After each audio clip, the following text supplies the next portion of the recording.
Good morning, good afternoon, or good evening, everyone. Welcome to this presentation, Critical Dynamic within Indonesia Decentralized Governance System. Title is Regional Leader and Party Instruction, the Dynamic of Compliance and Legal Consequence. I am Erick Ronaldo Sibarani, and my research investigates to the complex relations between regional leaders and political parties. It's maintaining the integrity and uh, effectiveness, for local governance. The relations remains a critical aspect of Indonesia system. We found that while party maintains are often intended as an instrument of political coordination, they frequently lead it to legal uncertainty and administrative conflicts. Um, Indonesia is democratic frameworks established since the enactment of Law Number 23 of 2014 aim to foster autonomy, accountability, and responsiveness at the local level. However, regional leaders, governors, and region and mayors are democratically elected, yet remain politically tied to the parties that endorse their candidate.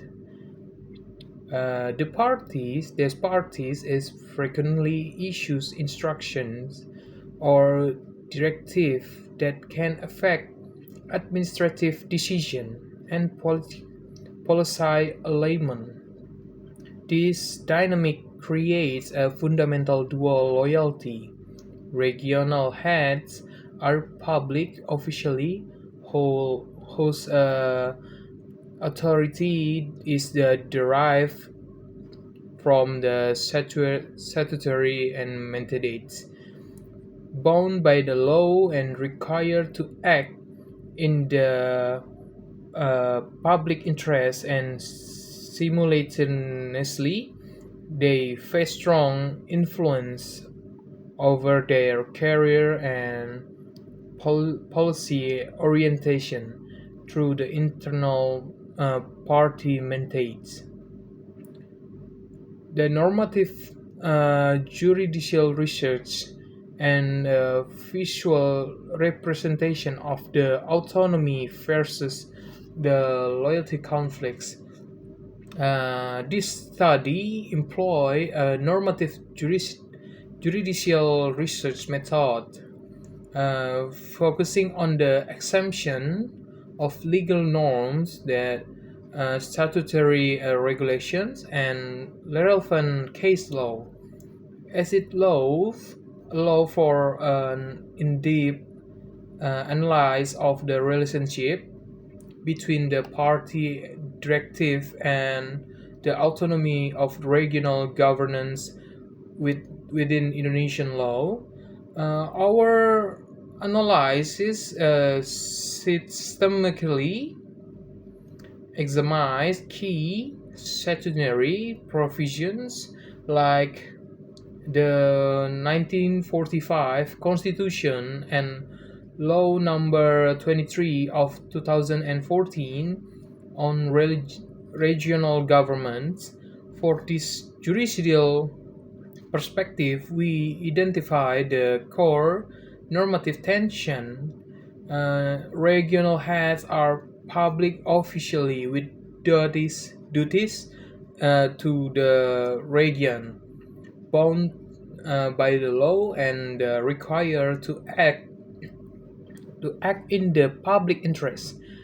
Yet in the practice, they are often expected to comply with the party instruction as the part of the party, franchise. If party instructions restrict the regional heads, the legal maintains this discretion is risk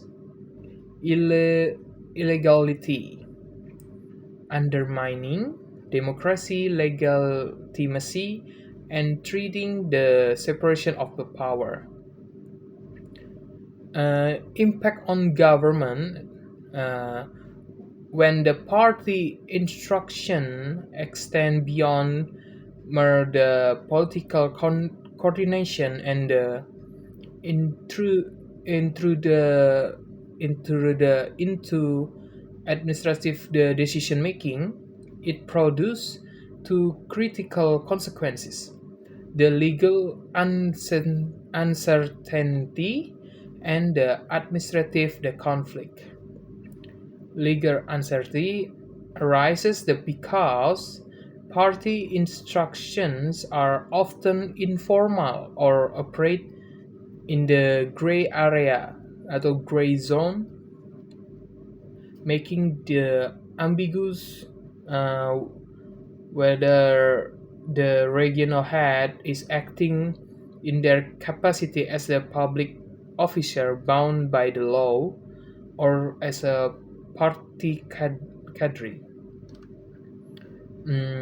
This can lead to administrative irregulation. Furthermore, there is the potential for administrative conflict between the regional head duty to serve the public interest and the party instruction to advance the partisan interest. This ultimately may undermine the integrity of regional administration, blur the boundaries between the public service and the party political mobilization, and weaken accountability. Uh, these practices pose a significant challenge. They engage the ethical principle of the neutrality and the professionalism in regional administration, particularly when the regional heads transmit party directive to civil servant, compromising bureaucratic impartiality and electoral fairness. The regional heads face a double bind: the needs to maintain party loyalty for political support versus the needed to exercise the administrative discretion allied with the legal mandates. If regional heads are more accountable to their party than to the constituents or legal framework, the normative democratic logic logic of the regional autonomy is undermined. Uh, in the recommendation and conclusion, to mitigate this challenge, Indonesia requires a clear legal framework that explicitly delineates the permissible scope of party influence on the regional governance. This framework should affirm that while the parties are legitimate right to shape policy, they cannot intrude upon or dictate the administration discretion of elected regional heads. We recommended the statutory clarification defining the permissible scope or party instruction, the development of ethic codes for regional heads to maintain neutrality and the strengthening of institutional safeguard like internal audit and the ombudsman to monitor decision, ultimately ensuring the integrity of Indonesia decentralized the system depend on the balancing political representation with administrative independence by defending the limit of party instruction and reaffirming the primacy of law over the political interests. Indonesia can reinforce the democratic accountability and protect the regional autonomy. So, uh, thank you for watching this video. I know maybe my video is not good and my English is not good too, but I hope uh, we can share our uh, work. I hope you understand what I say. I'm sorry, my English is not too good. So, goodbye and see you. Thank you. Bye.